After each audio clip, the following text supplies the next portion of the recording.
ખતરનાક એવું લાગે છે બહુ. કોબરા છે ને આ શેટા રહી ગયો.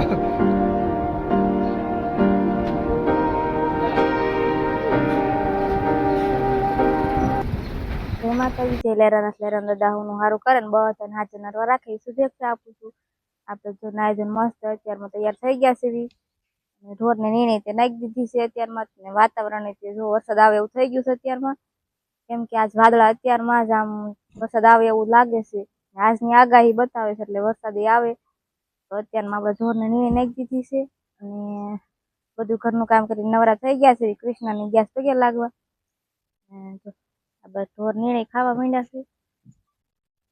ખેતરના કાકા છો ગાડી સાફ કરે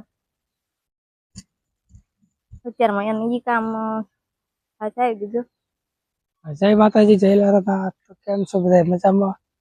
આપણે ફર્સ્ટ ક્લાસ જો નાહી ધોઈને તૈયાર થઈ ગયા ને અત્યારમાં ગાડીનું કામકાજ સાફ કરવાનું હાલે છે. કારણ કે 2 દિવસથી અમને પડી હતી, વરસાદ આવ્યો તો ગરાળી અને બધું થઈ ગયું હતું કાચમાંથી. બધું સાફ કરી નાખી થોડીક, અને અમે તે થોડી ઘણી ગાડી થોડુંક સાફ હોય તો સારું લાગે એમ. વરસાદનું વાતાવરણ છે, થોડુંક વરસાદ આવશે જેવું લાગે છે. કારણ કે 2 દિવસથી ખરાડ આપી હતી, આજ તો ફાઇનલી આવવો જ જોઈએ વરસાદ. હા, મેં આજની આગાહી બતાવે છે એટલે આજ વરસાદ આવે છે. અત્યારમાં જો ખેતરની ગેસ પગે લાગવા આપણે તે થોડું ઘણું કામ હોય ઘરનું કરી નાખી. જય લેરાના લખેલું છે બધા પૂનમય રે અને સુરમુઈ કરે એટલે જો મારી ગાડીમાં જય લેરાના લખાવેલું છે. હા, જય લેરાના દાદા આપણે, કારણ કે અમારા ગામમાં મંદિર આવેલું છે દાદાનું. અમે બધા આને વધારે પડતા માનીએ દાદાને. એટલે દર પૂનમ એક જણ અમારે પૂનમ ઘરમાંથી અને દાદાનો થાળ તૈયાર કરવી. સાંજે દાદાનો થાળ તૈયાર થઈ જાય એટલે પછી જુવાર કરીને પગે લાગીને પછી તો જે પૂનમ રહ્યો હોય એને વાળું કરવાની હોય. આખો દિવસ અપાસ હોય, ખાલી ફરાળા કરવાની, બાકી આખો દિવસ અપા કરવી. એટલે વધારે દાદાને બધા વધારે માનીએ છીએ. આપણે તો આજે આવ્યા છીએ ગુલાબ તોડવા એટલે માતાજીને ચડાવવા. ઘણું મોટું થઈ ગયું, દિવાલ હારવાર થઈ ગયું છે. ચેતન ને ભૌતિક જો કાંઈ બી ન હોય કે એટલે જો ખોડી રાખે એટલે ઉપર ચડીને રોજ તોડી આવે નાસ્તો તો એ 2 ગેસ પગે લાગવા તો આપણે તોડી લેવી.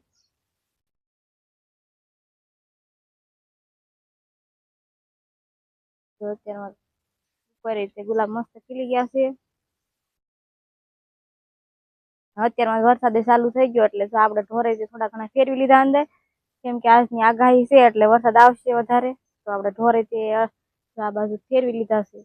હજી ભેંસ ને ઈ બહાર છે, થોડાક વધારે વરસાદ આવે એટલે ફેરવી લેવી.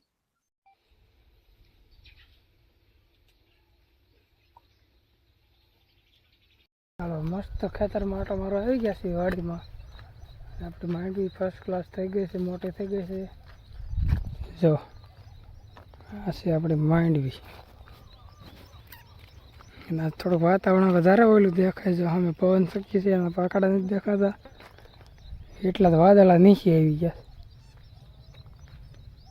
જો આપણે માંડવી મકાઈ ને ઝાર કેવડી કેવડી થઈ ગઈ. માંડવી માટો મારી છે, ખડ બહુ મોટું થઈ ગયું છે. જો આવડું લાગડ ખડ થઈ ગયું મોટું મોટું.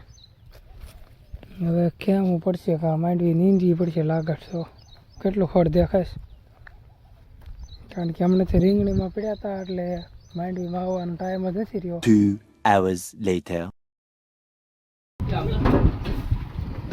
જો મિત્રો એરું પકડા છે.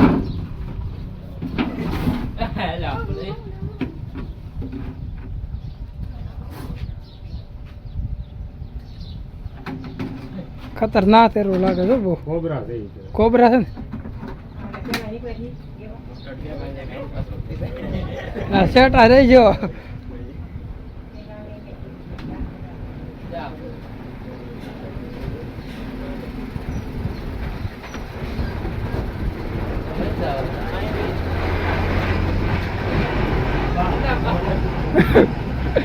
બીજું કાંઈ નહીં, મૂકી ન દેતા.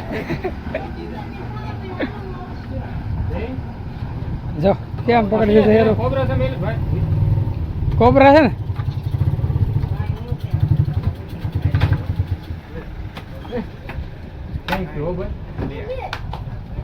રવિન કેમ યાર પકડે ને ડબ્બા પૂરી લઈને ગયા. ફાઇનલી આપણે વરસાદનું વાતાવરણ થઈ ગયું છે. સવારમાં બહુ આવે એવું હતું, અત્યારે કાંઈ આવે એવું છે નહીં ખાસ એવું. અને આખો વરસાદ ચડ્યો છે. જો કેવો મસ્ત વાતાવરણ થઈ ગયું, સાંજનું વાતાવરણ.